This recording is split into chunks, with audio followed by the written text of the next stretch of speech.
Bueno, pues muchísimas gracias. Y en primer lugar, pues agradecer a todo el equipo pues, que ha hecho posible pues hacer este simposio, a todos los ponentes, a todas las personas que nos han ayudado, porque hoy es un día para nosotros soñado, un día que lo hemos soñado muchas veces y que está pasando. Bueno, yo quizás pues no os puedo explicar, digamos, con tanta historia la viticultura regenerativa como lo han hecho otros ponentes y que lo han explicado bien. Nosotros, como quien dice, estamos empezando, llevamos muchos años con la viticultura ecológica, pero lo que sí puedo explicaros es un poco nuestra experiencia, porque creo que sobre todo al empezar surgen muchas dudas, muchas cuestiones y a veces dar este primer paso quizás es el paso más difícil, ¿no? Bueno, nosotros somos una familia que está arraigada aquí en el Penedés. Estamos, para todos los que nos veis por streaming, pues en el Penedés, el Minseum, capital del vino, pues una zona con mucha antigüedad, con más de 2.700 años de historia de viticultura y bastante más, porque los íberos ya hacían sus vinos también, con mucha tradición de viticultura ecológica, con más de este 39% de la denominación ya en ecológico, es una muy buena base. Y luego, pues bueno, con muchas variedades autóctonas, como pueden ser también el charelo y con un paisaje precioso que hay que preservar. Bueno, nosotros como familia, simplemente decir que hemos tenido la gran suerte que durante muchas generaciones pues nos hemos sentido atraídos por la tierra, nos ha gustado la tierra y hemos querido continuar, ¿no? Y hoy en día pues continuamos siendo una bodega 100% familiar, y comento esto porque siempre de alguna forma nos ayuda a tener perspectivas sobre las cosas, ¿no? Nosotros siempre estamos pensando en que lo queremos dejar mejor para la siguiente generación. Bueno, durante nuestra historia hemos tenido pues la gran suerte de poder trabajar en sitios, en fincas que realmente pues son muy históricas y que ya hace pues miles de años que habían personas, civilizaciones trabajando en estas fincas y haciendo vino, ¿no? Y esto creo que es muy bonito porque te hace también ser humilde y entender que estamos aquí durante un corto tiempo y que lo que tenemos que hacer es hacerlo lo mejor posible para que otros puedan continuar. Bueno, para nosotros quizás pues el momento clave fue el 2008, cuando fuimos conscientes del cambio climático, y aquí tengo que agradecer a mi padre que nos acompaña, quizás por su experiencia, ¿no? Porque él recordaba cuando las vendimias venían más tarde, cuando el frescor de los vinos quizás era diferente también, y en el 2008 empezamos a ser conscientes de que algo estaba pasando, y que bueno, pues que al final estas emisiones de carbono estaban haciendo que al final pues las temperaturas fueran subiendo, y esto lo notamos cada vez más pues en la viña, ¿no? Con las sequías, con los fenómenos atmosféricos adversos, con este adelanto de la maduración, con esta pérdida de acidez, incremento de grado alcohólico, bueno, diferentes aspectos que pensamos algo tenemos que hacer, ¿no? Tenemos que hacer un cambio aquí. A partir de este momento se inicia un plan muy ambicioso, sobre todo con el objetivo pues, de adaptarnos y de reducir nuestras emisiones. Y aquí podemos hablar pues, de reducir estas emisiones en todos los alcances, el 1, 2, 3, convencer a nuestros proveedores para que ellos también bajaran sus emisiones de carbono, trabajar mucho para tener energías propias renovables, tanto fotovoltaica como solar, como energía geotérmica, de biomasa también. Prepararnos también en cuanto a mejorar la eficiencia de todas nuestras bodegas, trabajar también todo lo que es el ciclo del agua, ¿no? y crear estos reservorios en los cuales poder hacer frente pues, a sequías extremas, plantar cada vez más bosques, porque sabemos que al final es una forma también de fijar este CO2 atmosférico, incluso pues experimentar y ya llevar a la práctica técnicas para absorber este CO2 de la fermentación, este CO2 que se emite en la fermentación y que puede de alguna forma ser reutilizado para otras cosas dentro de la bodega, ¿no? Pues aquí pues bueno, pues hemos conseguido desde el 2008 bajar nuestra huella de carbono en un 34%. Estoy hablando de bajar por botella, ¿de acuerdo? Es un 34% menos por botella. y ya nos estamos emplazando hacia el 2030 para bajar este 60% de la huella de carbono por botella, ¿no? Siempre con el objetivo al final de llegar cuanto antes posible a la neutralidad. Bueno, durante este camino pues también hay un punto que es adaptación. Hemos buscado plantar viñas pues no únicamente en el lugar donde estamos ahora, sino buscar estos otros lugares con temperaturas más bajas que nos permiten retrasar más maduración, y esto pues nos ha llevado al Prepirineo, al Pirineo, a zonas altas del Priorat, del Penedés, incluso pues al sur de Chile, cerca de Osorno, donde también estamos plantando, ¿no? Y algo que nos da esperanza y que nos ha ayudado también es la recuperación de variedades ancestrales. Algunas de estas variedades muy antiguas pueden madurar muy lentamente y más tarde que muchas de las variedades que utilizamos hoy en día, y esto pues nos da esperanza para mantener el frescor también pues en los vinos y ser un poco más resilientes. Pero bueno, estamos haciendo, digamos, todas estas cosas a nivel de bodega, ¿no? Estamos plantando árboles, pero al mismo tiempo, cuando veamos nuestros viñedos, aunque están certificados como ecológicos, pues claro, pues yo miraba y pensaba, ostras, esto si lo comparo con un bosque, realmente no estamos haciendo las cosas como la naturaleza nos podría dictar, ¿no? Y veía viñedos que, bueno, pues que tenían una erosión importante y que realmente era una sensación interna de que alguna cosa no estábamos haciendo del todo bien, ¿no? Que había un espacio para mejorar, había un espacio para aprender. Uno de los síntomas pues era también ver este punto de encaje, ¿no? entre el pie americano y la vitis vinífera, como cada vez estaba más lejos de la superficie, y esto al final pues no deja de ser suelo que hemos perdido, esta erosión, ¿no? Esto lo podéis ver pues en muchas viñas en el Penedés y en todo el mundo, que al final pues por cada centímetro que estamos perdiendo son estas 134 toneladas de este suelo, que precisamente lo que comentaba Francesc, que es el mejor suelo pues que tenemos, el de la superficie. Y bueno, pues de alguna forma continuamos la viticultura de alguna forma como de una forma continuista, ¿no? Siempre teniendo en cuenta de que al final pues era un monocultivo de alguna forma, que había unas prácticas culturales que nos habían enseñado, tanto en las universidades como nuestros padres o nuestros abuelos, ¿no? Y que curiosamente ninguno de estos modelos de viticultura tenía en cuenta el ciclo del carbono, ¿eh? Nadie hablaba realmente del ciclo del carbono. Bueno, para muchos de nosotros, pues Alain Savory pues, nos abre los ojos. Para mí fue muy inspirador, tuve la oportunidad de conocerlo también, y realmente pues, es una persona que, aunque en su libro Holistic Management pues, nos habla mucho de sus experiencias, ¿no? Pues en África y en otras zonas, pues en Estados Unidos también, y sobre todo más con los pastizales, ¿no? Aquí pensamos, caramba, esto tiene sentido también para la viticultura. Pensemos que la viticultura, que los suelos de la viña son algunos de los suelos con menos materia orgánica que hay, ¿no? Hemos escuchado muchas veces que pues, los suelos pueden servir para diferentes cosas, para huerta, para frutales, pero cuando ya son pobres, pues pon el viñedo, porque ahí seguro que al menos algo vas a hacer, ¿no? Bueno, pues con él y con otras personas que al final se han convertido en nuestros amigos, pues empezamos de alguna forma este viaje, ¿no? Este viaje acompañados.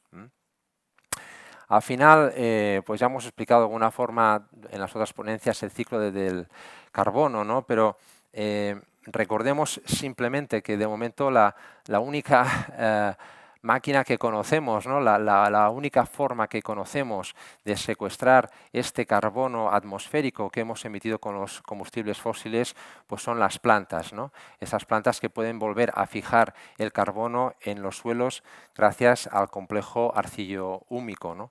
Por lo tanto, nuestro objetivo se dirigió mucho pues, hacia aquí, a cómo recuperar esta fertilidad en los suelos. Bueno, desde la regenerativa estos tres círculos siempre son muy importantes, ¿no? Las 3 M's, como se llaman, ¿no? Los minerales, la materia orgánica y los microorganismos, y todo con el propósito pues, de crear este humus que nos permite esta riqueza en los suelos, esta vida en los suelos y esta fijación del carbono.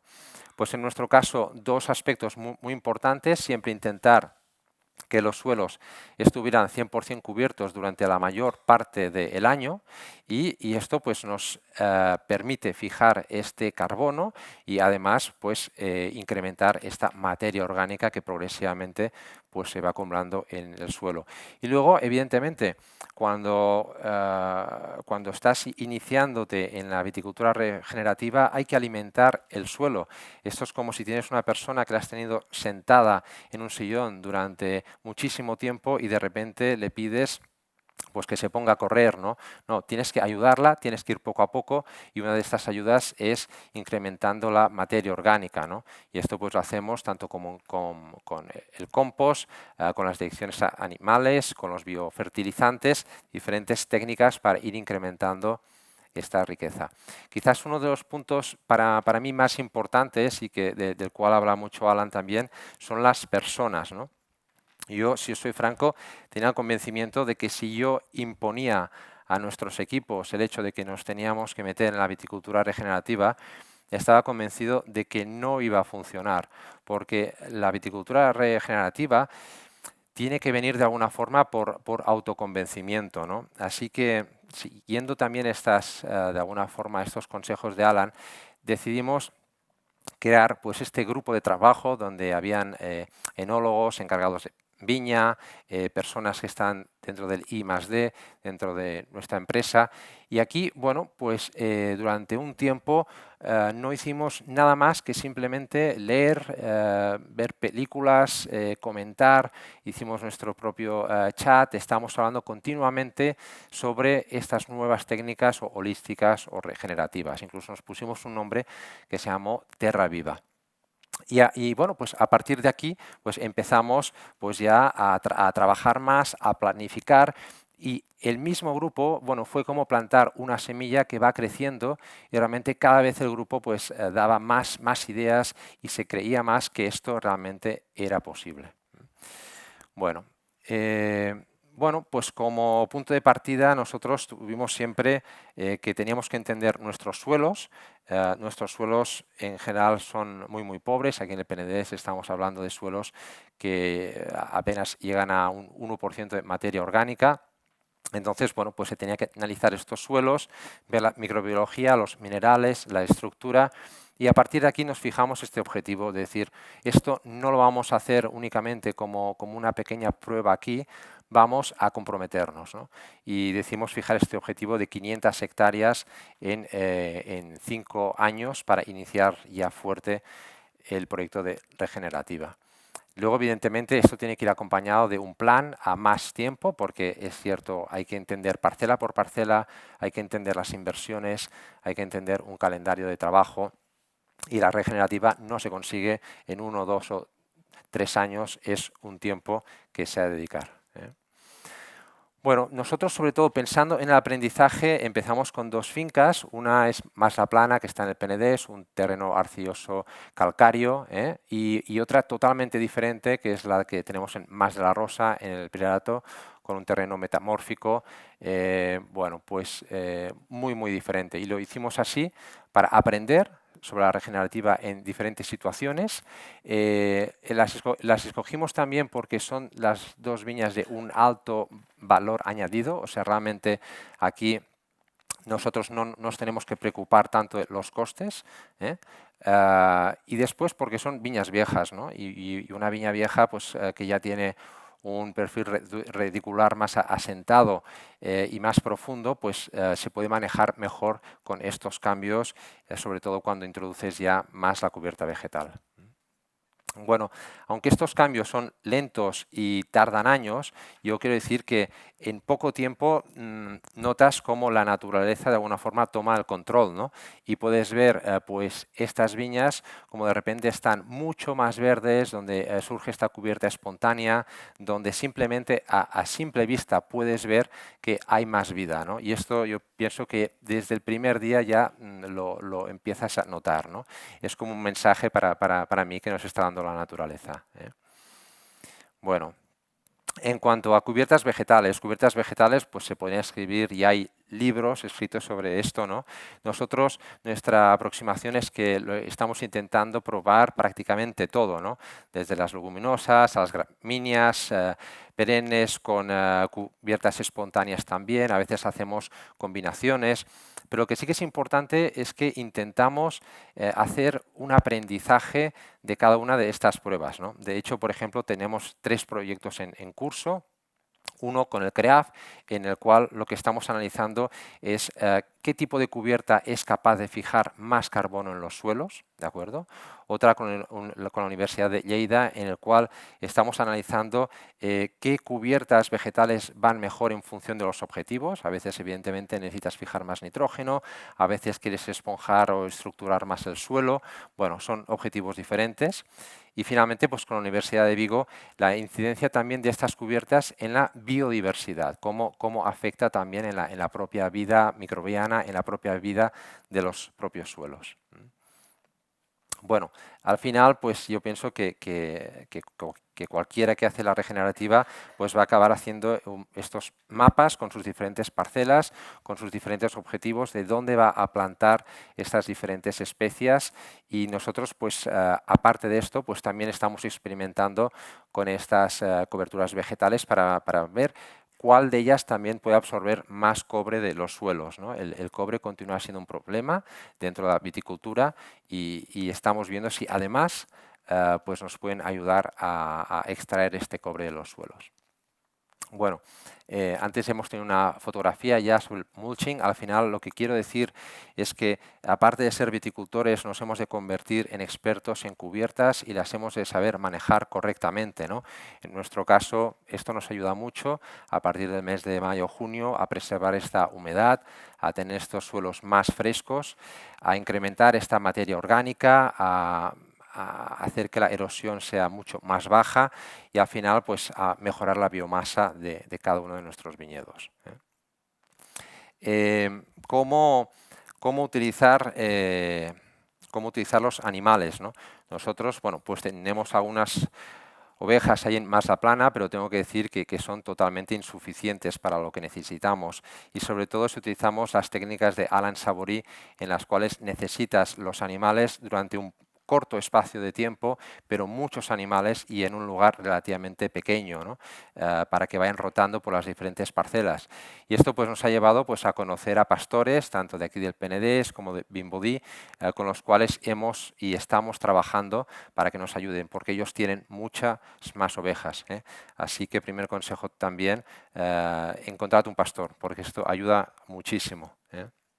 Y luego también pensar que hay aparatos, hay maquinaria que seguramente las vamos a dejar de utilizar, pero hay otras que vamos a empezar a utilizar, ¿no? No es simplemente no hacer nada, sino que es hacer cosas de una forma diferente. Tanto el descompactador vertical, como el roller, como la segadora, como la sembradora, el pulverizador también, para los preparados bioactivos, el intercepas o el espaciador de compost, sobre todo pues en estas fases iniciales para incrementar la materia orgánica. Bueno, aparte de lo que hacemos en los suelos, al final estamos hablando de un manejo holístico, de incrementar la biodiversidad, y por lo tanto pues también hacemos otras acciones como pueden ser las de crear corredores biológicos, insectarios, zonas de huerto también, panales con abejas para mejorar la polinización, cajas nido, balsas para anfibios o también los árboles frutales dentro de la propia viña. Bueno, hablando que también cuando hablamos de regenerativa, pues no solamente hablamos de este viñedo que tenemos aquí, sino qué es lo que pasa en nuestro entorno. Pues hace poco tiempo fui a ver un viticultor que está en el Priorat y se quejaba de que últimamente pues los cabirols, los corzos, pues estaban atacando el viñedo, ¿no? Y nos fuimos a ver su propia viña y fue muy interesante, porque nos dimos cuenta que la parte de la viña donde no había cubierta vegetal, el corzo se había comido todas las hojas y prácticamente el viticultor había perdido toda su cosecha. En cambio, la parte donde todavía no había donde todavía había cubierta vegetal, realmente los corzos se comieron sobre todo la cubierta vegetal, pero no se comieron tanto la viña. Entonces, esto es importante también, cómo interaccionamos con el resto de la fauna que tenemos a nuestro alrededor, ¿eh? Al final, yo creo que que este gráfico es muy explicativo, ¿no? Evidentemente que podemos hablar de la erosión, que podemos hablar de la biodiversidad, podemos hablar de muchos aspectos que son claves y fundamentales, ¿no? Pero para mí hay uno que es muy, muy importante, y es que al final una agricultura pensada como regenerativa o holística es una viticultura que nos fija carbono en el suelo de forma positiva. Alguien dirá, bueno, son 4 toneladas por hectárea o son 6 o son 7, esto depende mucho del lugar donde estás, de los suelos, pero lo que está claro es que cuando estamos hablando de agricultura convencional, aquí no estamos fijando carbono en los suelos. Cada vez que pasamos el tractor y que aireamos esta superficie, que oxidamos esta materia orgánica, simplemente estamos liberando este CO2 otra vez a la atmósfera. O sea, verdaderamente es un gráfico muy simple, pero tenemos que escoger hacia dónde vamos, ¿no? Creo que es muy importante. Y bueno, pues finalmente también decir que la viticultura regenerativa, pues como cualquier viticultura o como cualquier acción que se hace en el campo, pues puede tener también sus propios riesgos, ¿no? Una es el de no gestionar correctamente los tiempos, intentar pues, poner cubiertas vegetales muy rápidamente cuando realmente pues, no hemos nutrido los suelos y entonces no hay suficiente alimento para toda la viña, entonces está claro que vamos a tener pues, una bajada de producción. Bueno, el de no gestionar correctamente la cubierta vegetal, el de pensar que esto funciona solo, no, verdaderamente, como he dicho, nos hemos de hacer expertos en entender estas cubiertas vegetales. En algunas zonas, sobre todo zonas altas, hay más riesgo de helada, lo hemos comentado también, es un tema que tenemos que tener muy en cuenta. Y luego, pues en los viñedos jóvenes o recién plantados, bueno, pues hay que tener más cuidado. Yo no digo que no se pueda hacer, pero seguramente hay que tener más cuidado porque aquí la competencia es más fuerte y el viñedo todavía no está tan consolidado. ¿Qué es el resultado que al final esperamos tener en los vinos? Bueno, pues al final esperamos que al final siempre el vino sea un reflejo de nuestros propios suelos, ¿no? De nuestra propia tierra. Y quizás pues esta resiliencia que vamos a conseguir con la viticultura regenerativa pues nos da también estos vinos que son, yo creo, con un perfil muy diferente a los que pensamos en los años 90, ¿no? Pues en las épocas que se buscaban estos vinos cada vez más gruesos, ¿no? Y que venían de estos suelos tan pobres que ahí no crecía prácticamente nada. No, yo creo que los vinos que estamos viendo de suelos más fértiles al final pues, son capaces de reflejar mejor este frescor también, ¿no? Son vinos que encontramos menos este aspecto demasiado sobreconfitado o sobre maduro, ¿no? Son vinos para mí más elegantes y que sobre todo son más consistentes, ¿no? Porque son suelos más resilientes y nos permiten que incluso en añadas con mucha sequía, pues podamos hacer vinos pues, que todavía mantengan una elegancia y que mantengan un estilo propio.